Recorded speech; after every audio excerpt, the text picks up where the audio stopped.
Hello everyone, this is Luke here again, and I'm Kendo Ball again, and I'm going to tell you a story of the Fogman and other stories again. So, it came with, here's the theme of Joshua Jones. So let's get going.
It was winter on the island of Sodor. The first fox had begun to roll in from the sea.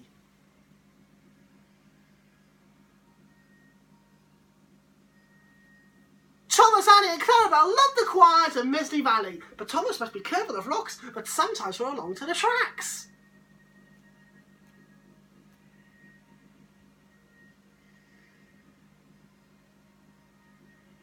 Still, the Fogman is a very important job. He puts detonators on the tracks to warn the engines when there's fog ahead.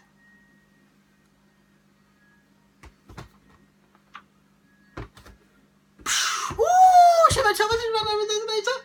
That made my axles tinkle.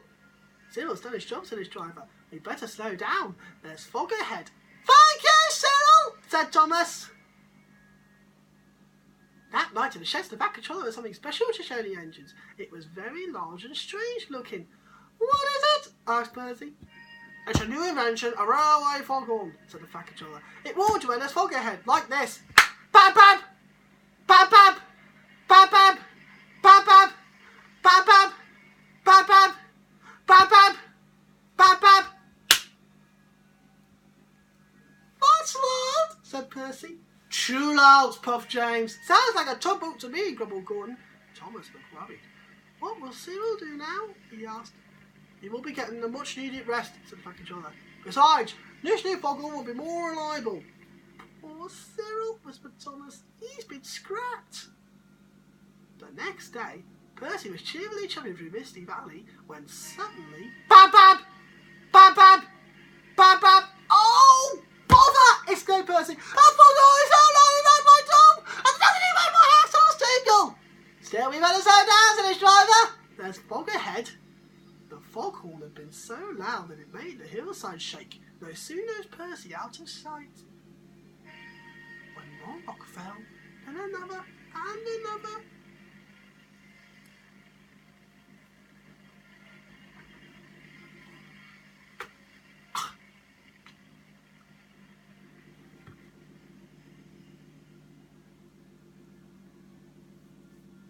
Before long, the track was blocked. And the foghorn was crushed! And not far away, Thomas was happily bobbing right on time.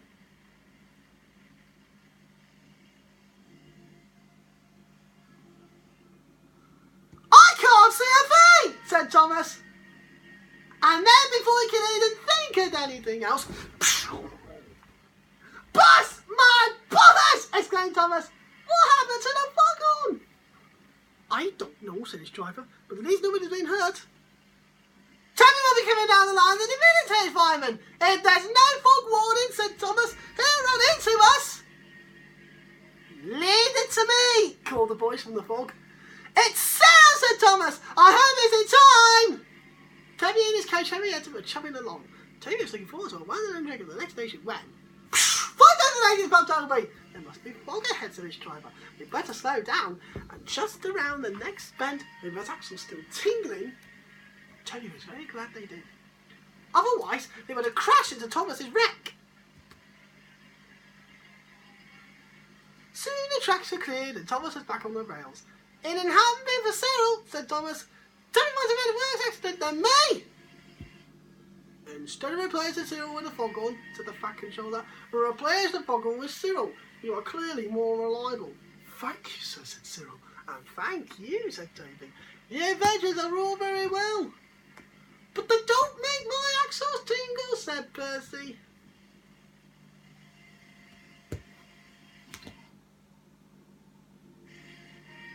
Brendan Docks is one of the busiest dockyards on all the island of Sodal. It's with ships and engines and cranes alike are busy day and night, every day of the year.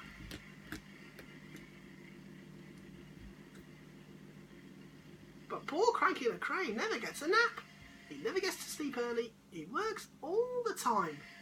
And there's only company of the girls that settle on his arm. So Cranky is always cranky. Beep, bam. Ahoy there, Cranky! Cried Salty. Where have you been? Snapped Cranky. And a good day to you too, Captain. Bill and Ben arrived for work, full of mischief. Hurry up! Barked Cranky. I haven't got all day.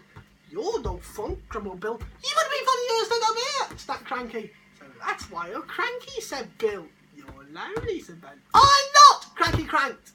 So it's called Biddy, said Salty. Reminds me of a lonely old Grand Banks lighthouse keeper. Not another one of your stories, cried Cranky. Oh, please, Salty No-Shines, we haven't heard it. 'Twas in the middle of our wee naughty storm, Salty began. The like she would see once in a lifetime. This made Cranky very cranky. So cranky, and he swung his arm around.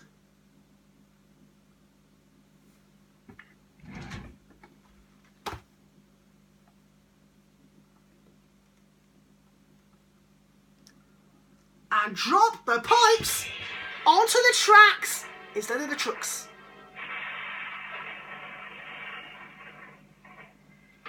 Oops, said Cranky quickly. You've blown me now, matey, said Salty. The engines were trapped.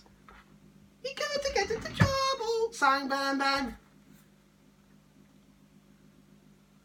The fat controller was in his eyes being measured from under your waistcoat. When he heard the news, he left immediately for the docks. The fat controller knew the engine delayed the docks had caused confusion. You made a terrible mess, Cranky, he said sternly. I'm sorry, sir, Cranky whispered. You engines will have to stay here tonight until Harvey clears up this mess in the morning.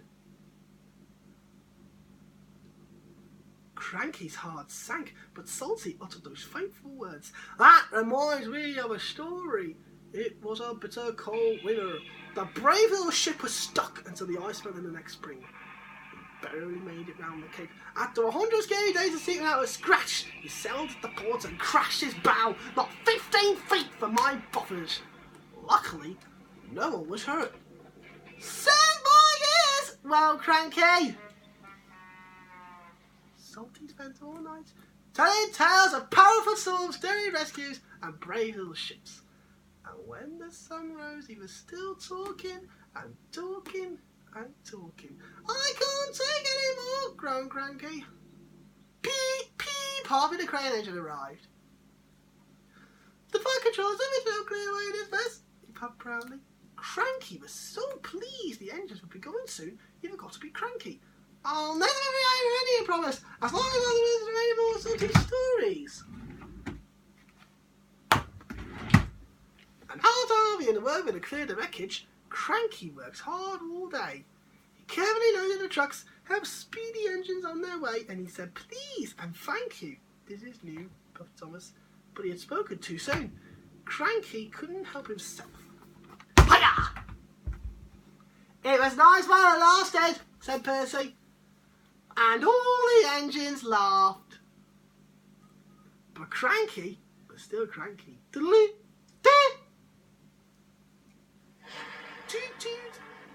the engines on the island of Sodor love their work. But sometimes there is too much work. That's when the Fat Controller brings new engines to the island. Salty, the dockyard diesel, is one of these engines. He loves to tell tales at the sea. Wee-hee! That's the old ring and finally caught the tide. Ah, it's good to be useful. Salty is excited about coming to the island of Sodor. Islands are surrounded by the sea. Salty loves the sea. Soon Salty arrives at a new job. Ahoy, matey! Shopping pride of the 70s. I'm the new Diesel and I'm here to give you some help. Bill and Ben didn't think they needed any help, especially from a Diesel. Welcome to Centre Island Quarry, Mavis said proudly. Salty looked all around. Everywhere he looked, he saw nothing but rocks. A quarry! He cried. There must be some mistake. I'm a dockyard Diesel. You're a quarry Diesel now, said Mavis, and she explained that he had to complete an important job for the Fat Controller. Salty was sad that he wouldn't be working by the sea, but he knew what he meant to be a really useful engine, and he set to work at once. Ah, well, at least there'll be trucks. You better mind them, Mavis said. They could be a bother. You won't last 5 minutes, said Bill. Those trucks will turn up soon enough, said Ben.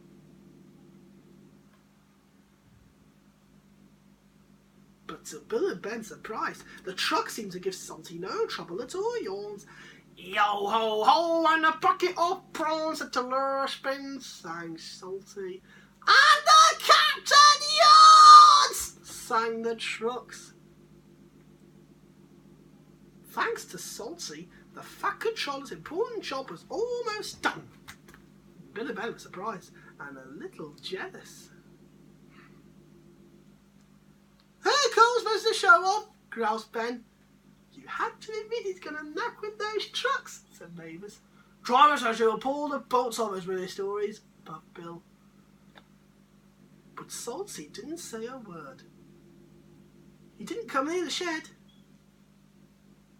Do, do, do, do, do, do, do. Mavis was worried. She rolled alongside and asked him what he was doing on his own. Oh, I thought I might catch a bit of sea breeze. You really do this thing, don't you? Asked Mavis. I, said Salty. I do.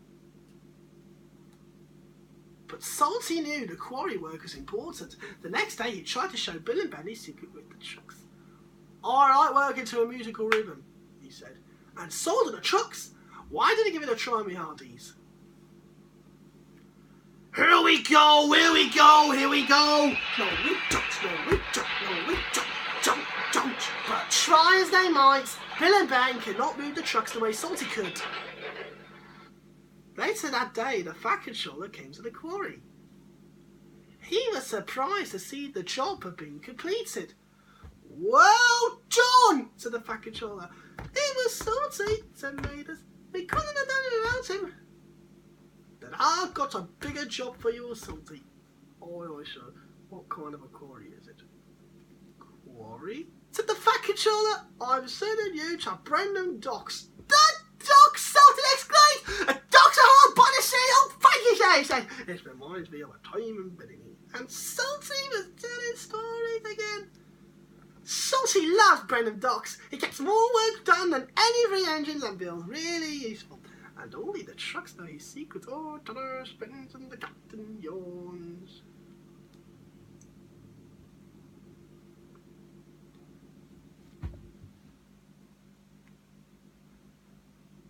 Beep beep! The engines on the Fat Controller's railway loves Brenham Docks. There's always lots of work to keep them busy, and he enjoys seeing new arrivals onto the island of Sodor. An exciting new arrival was an engine Cranky the Crane was unloading. It was heavy. This makes my chain ache, groaned Cranky. Do-do-do-do-do. This is Harvey, the crane engine, the Fat Controller said. The other engines thought Harvey looked strange. Harvey was happy to be on the ground. He didn't like dangling from Cranky's arm at all. These gentlemen of the railway board, the fat controller said proudly. Tomorrow, Harvey will get the demonstration. If it goes well, he will join the railway. What's a demonstration? Demonstration, said Thomas. It's when you show off what you can do. Like when Thomas and I had a race, said Bertie. Boom, boom. That evening, Thomas had just returned from a hard day's work. He saw Harvey parked in the sheds. Harvey could hear the other engines talking about him. This made him sad. Harvey's different, said Henry. He doesn't even look like an engine, said Edward. Surely the fat controller won't let him pull coaches, sniffed Gordon. He's just cranky on wheels, said James. He's not taking my wheel, said Percy. Thomas felt sorry for Harvey. Don't worry, sometimes it takes friends. Today, he puffed. But Harvey wasn't so sure he didn't want to stay where no one wanted him. The next morning, the fat controller sent the engines off to a useful day's work. Maybe my coming here was such a good idea, sir? Harvey chuffed sadly. Nonsense, said the fat controller. But the engines don't like me, I'm so different. Different is what makes you special. And that made Harvey feel bitter. Out on the branch line, Percy was having trouble with the trucks. Faster we go, put them along, doing slow. Help! Cried Percy. His driver applied the brakes, but it was too late. He went up the rails and bulged his bridge.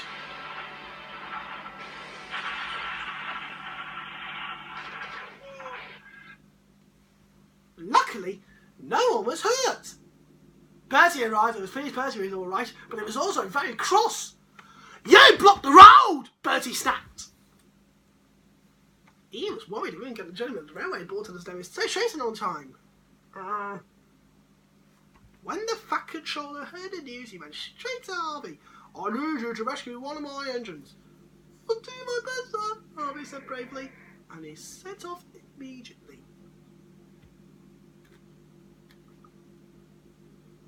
Harvey soon arrived and went to work.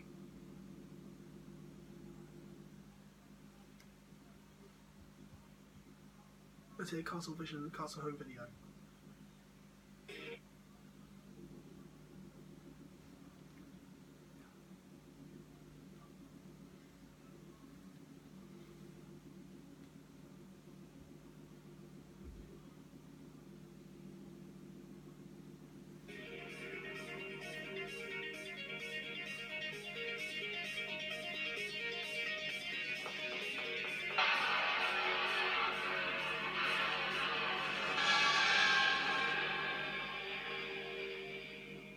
In no time, Percy was back on the tracks. The gentlemen at the railway board were very impressed.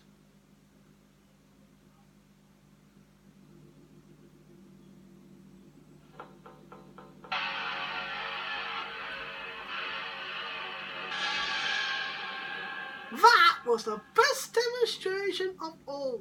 The gentlemen at the railway board have decided you shall join the railway. Oh, thank you, sir, said Harvey proudly. That night, Harvey heard the engines talking again. This time it was different. Well done, Harvey, said Gordon. Very useful, said James. You can take my mail, said Percy. You see, said Thomas, different can be good. All the engines agreed. Welcome to the Circle Railway, they called. Harvey smiled happily. Right, to be continued for stories. Time to drink.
Okay, so, okay, back to the stories. How the helicopter loves flying! Up in the bright blue sky, over the island of Sodor, he looks out for anyone in distress. Sometimes he delivers the mail. This made Percy very cross. The mail, understand, pardon? Is there anything more I can deliver for you in the ship? That's what friends are for! Delivering the mail is an engine's job, said Percy grumpily.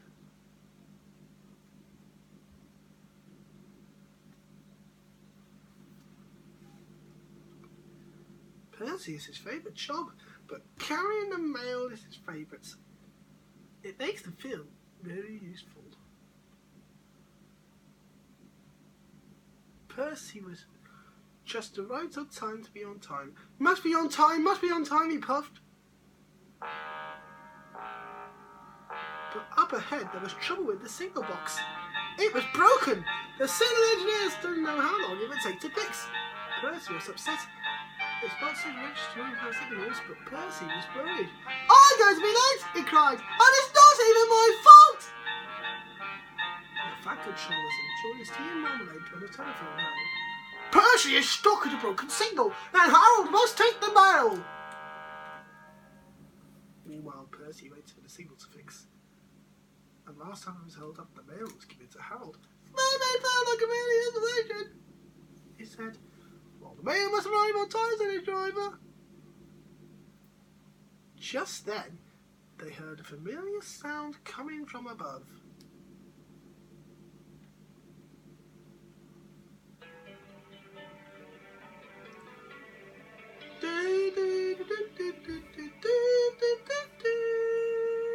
Hello, said Harold. The flight controller says you need my help. That's what friends are for. Oh no, cried Percy. But the fat controller made him in life or something. There was nothing Percy could do. Percy's driver had to take the mail back to Harold's cargo nest. Maybe we should take the mail back to me, it's time, said his pilot. They're very heavy. I have to make too many tricks. Then I'd be as slow as Percy. And so they loaded all the mail into Harold's net at once.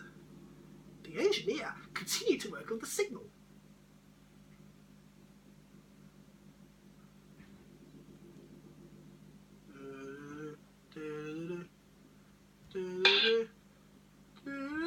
Just as they finished loading, a signal engineer cried out. It's fixed, he says. Why, Harold? Shouted Percy. All right, let's go. But it was too late. Harold had already taken off. Percy watched the mail disappear. He was upset. But then they all heard a strange sound.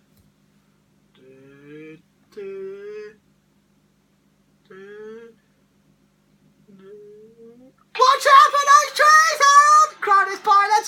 I'm not destroying anyone, Harold! Harold is in trouble, Percy cried. We must try to help him.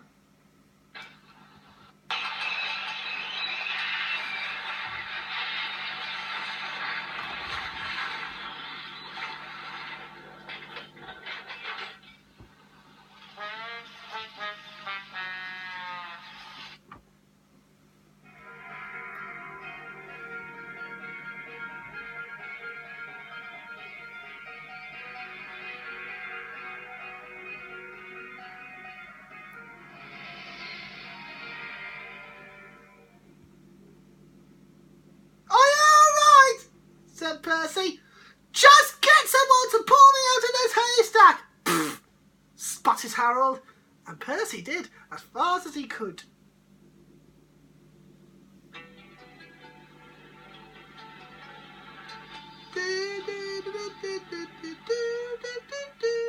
The next day, Harold's engine was fixed and he was flying again. Percy was very pleased to see his friend. Won't you take it on mile, Harold? Percy teased. I'll stand by with the rescue team. All the engines tooted, and Harold hovered so low that only Percy could hear. Thanks for getting help to pull me out of this haystack, dear chap, he said. That's all right, said Percy. That's what friends are for!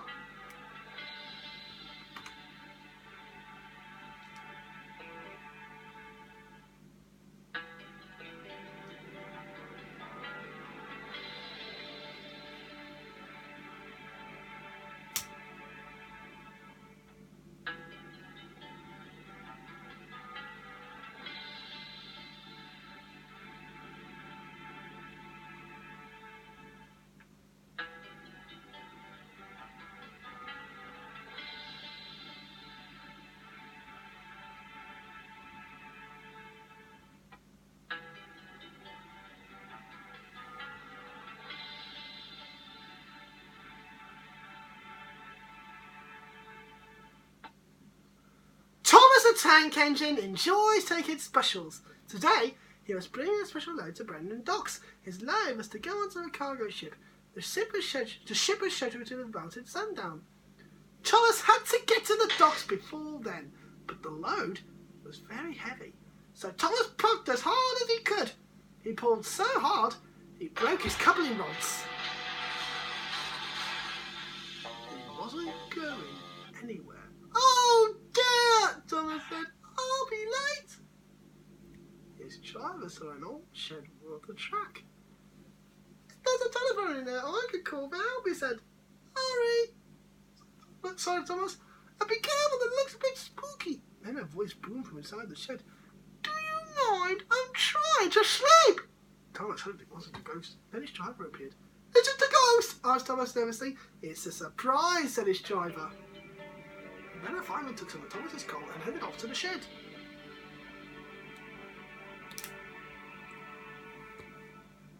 She could get us to the fishing yard, said his driver. And the boiler holes, added the fireman anxiously.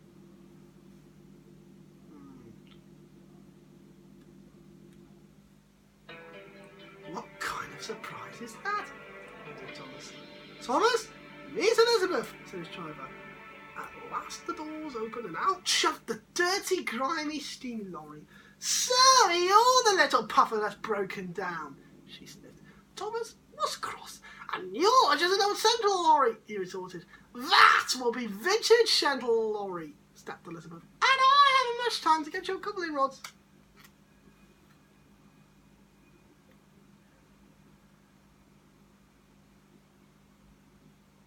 The driver was concerned. Elizabeth was making awful grinding sounds. She's not built for hills, he said anxiously. You're losing steam, he called. Just catching my breath, Elizabeth chuffed.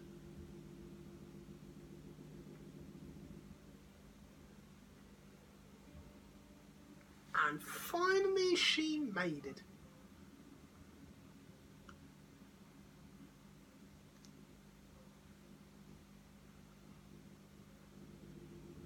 While Elizabeth returned to Thomas's coupling rods, she was pleased with herself. And next time, don't be so careless, she scolded. Thomas thought Elizabeth was the rudest lorry he had ever met. But he was very happy to get his coupling rods.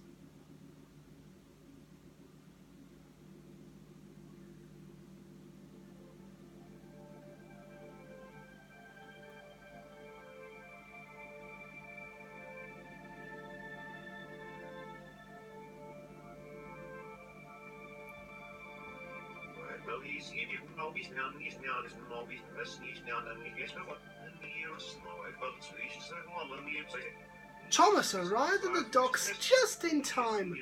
What took you so long? Said a fat controller. Thomas had told him about his broken coupling rods.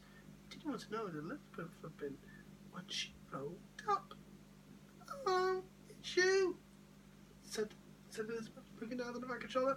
Have you learned to drive properly yet? She's for it now, said Thomas to his driver. Oh, Elizabeth, the fat controller said. My first lorry. I thought you had been lost. They were old friends. It was too much for Thomas. Then Elizabeth told the fat controller how she'd stay in the shed for years. The fat controller was so pleased Elizabeth had been found. He asked Jim Cole to restore her to her original duty. And soon Elizabeth got rich, dark-coloured and gleaming coachworks. You're the grandest lorry in the whole world, the fucking Charles said proudly. I know, said Elizabeth even more proudly, and Thomas had to agree. She did look grand.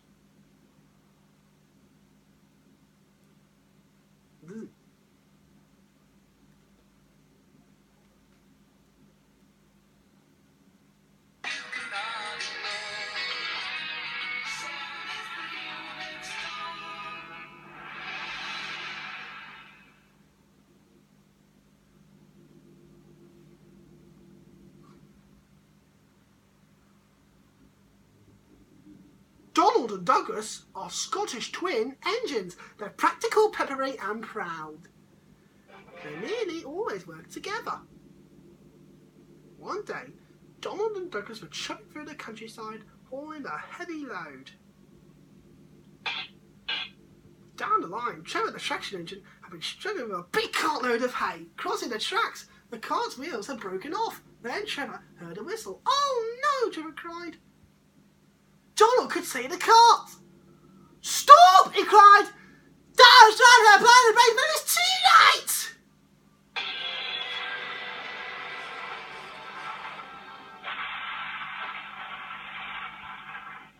Luckily, no one was hurt. Stop it, Pushy, Donald snapped. Don't call me Pushy, Douglas snapped back. Yes, you did, push me with the cat, puffed Donald. You pull me mean, argued Douglas. Did he? Did not! Did too! Before long, the track was cleared and Donald and Douglas were on their way.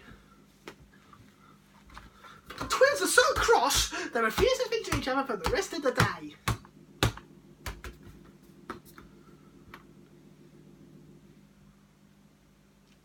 The next day, the Fat Controller needed an engine to help Duck at the smelter's yards.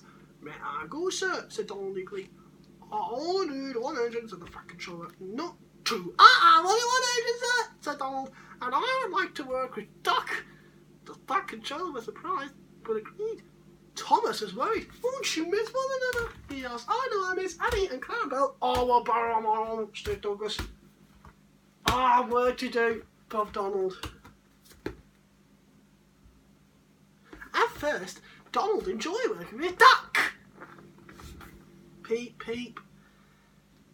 Then, things started to go wrong. Did you send us on the other line? Donald asked. You said she wasn't on the other line, Duck replied.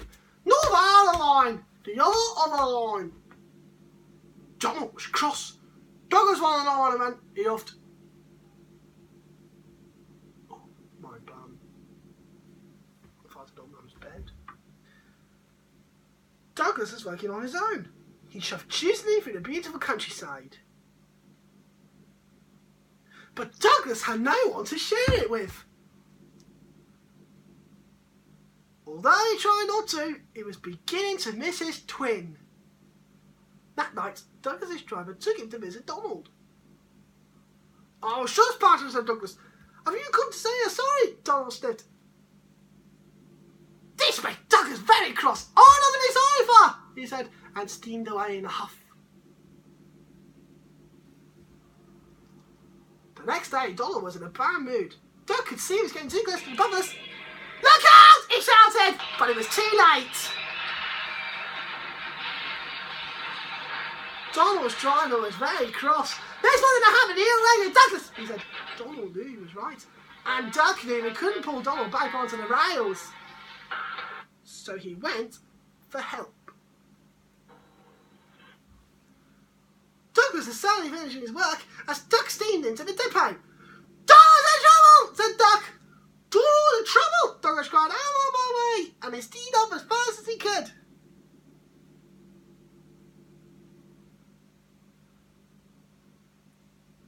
Douglas struggled and struggled.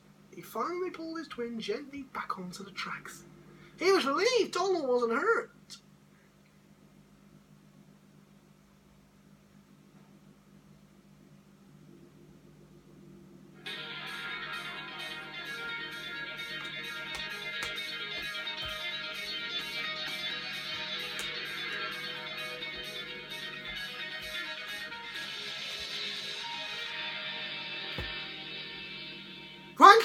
Donald said.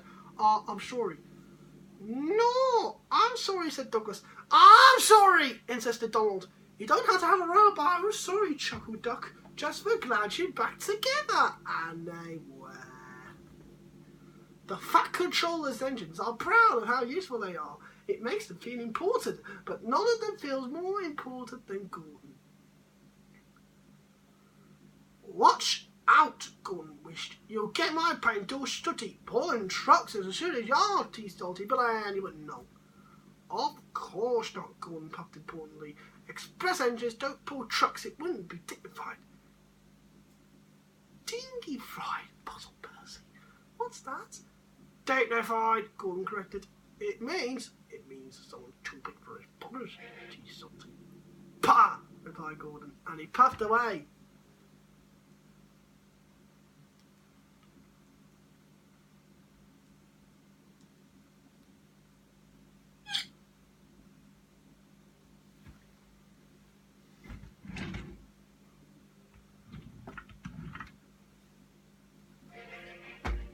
That evening, fog covered the island of Sodor. Everything slowed down, and soon the docks were packed with waiting trucks. This mix-up caused confusion and delay. The Fat Controller was in a great hurry, made a decision. He was in a great hurry. Henry, Thomas and Percy, I need you to go to the docks immediately. Yes, sir, they answered. Later, the Fat Controller turned into a big blue engine. You too, Gordon, he said. I need a big engine to take the trucks when I won't be in the way. Trucks! Puffed Gordon. He could not believe what he heard.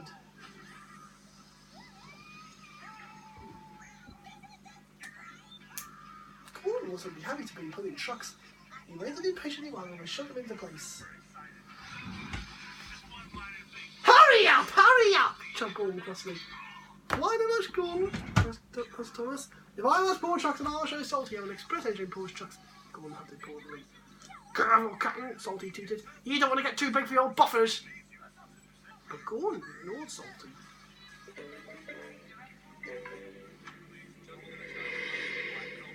The next morning, Gordon raced along with his heavy load. Now this is how you pull trucks, he puffed. But the signalman had accidentally left the point switch to the branch line. Gordon rattled through the junction. That's strange, he exclaimed. I'm on the branch line. Oh no! The signalman cried. Express trains aren't supposed to go that way. But it was too late. Gordon was already raced into the distance. The old branch line was weak and rusty. There are signs warning all the trains to go slow. But Gordon ignored the sign. I'm an express train, I don't go slow, he said. And he went even faster. The branch line couldn't take its weight and the rails buckled. Oh, help! Gordon cried, and he slid off the tracks and into a field.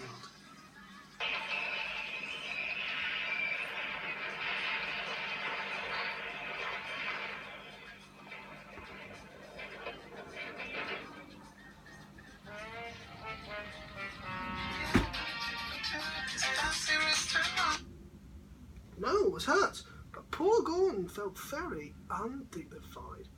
What will the Fat Controller say? He groaned. He found out soon enough. Well, Gordon, the Fat Controller said, you wanted to show us a thing or two, and you've certainly done that. You showed him how silly it is to ignore go slow signs.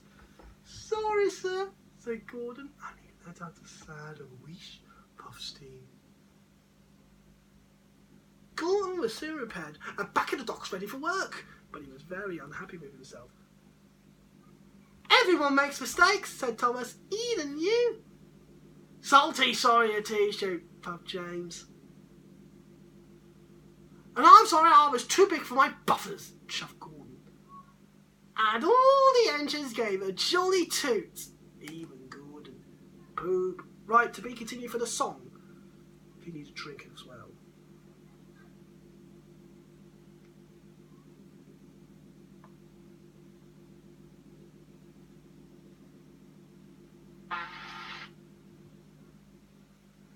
Boat's horn.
Right, it's time for a song.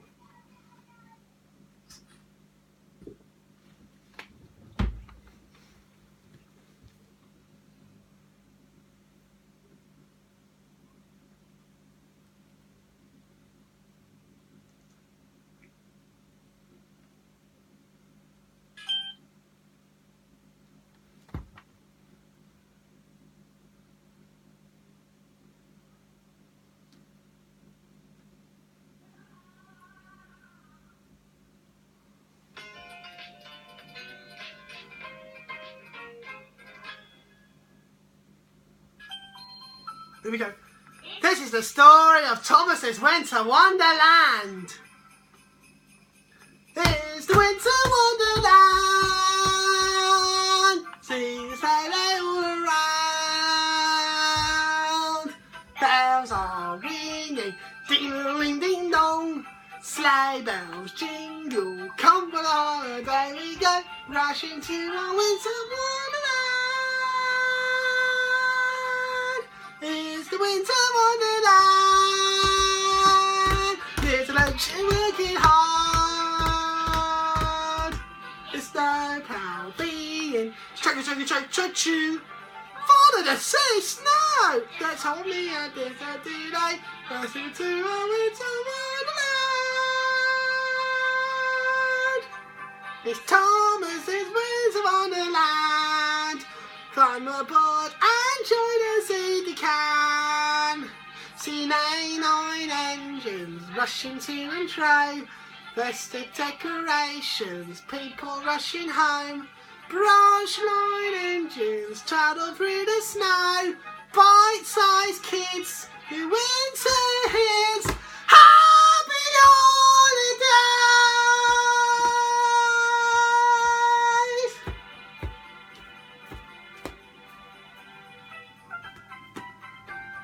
Look, everybody! There's Thomas! And Percy! And James and Gordon and Henry! And look! Edward and Toby too! Come for the holiday we go, rushing to our Winter Wonderland. It's Thomas's Winter Wonderland. Climb aboard and join us if you can. See Terence tractor clear away the snow. Percy bus is wonderful, just look at him go. Season's greetings, happy holidays. Close your eyes, dream your dreams, see how the magic shines. Here's the Winter Wonderland. See the sleigh all around. Bells are ringing, ding-a-ling, ding-dong.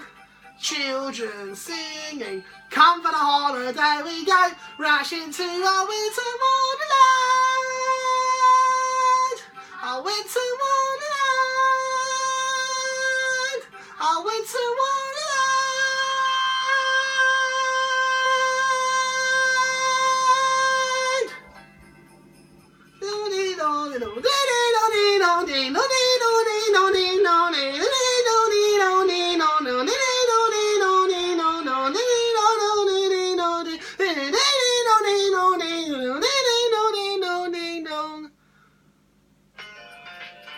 See you next time!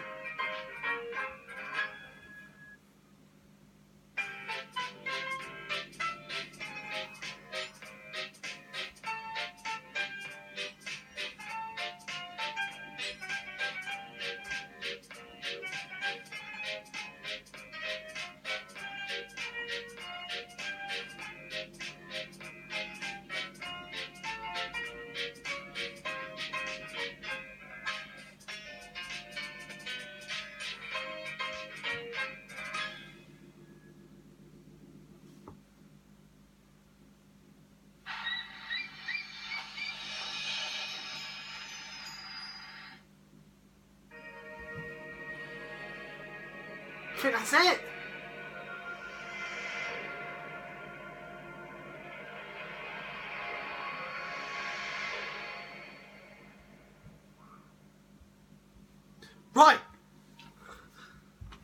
that's it. Thank you for the story, guys. Thank you for telling the story of the Fogman and other stories. I'll let you know to get some motivators for the 1995 Australian VHS for The Lion King. And I'll let you know to watch me telling the story. I'll see you later. Bye-bye.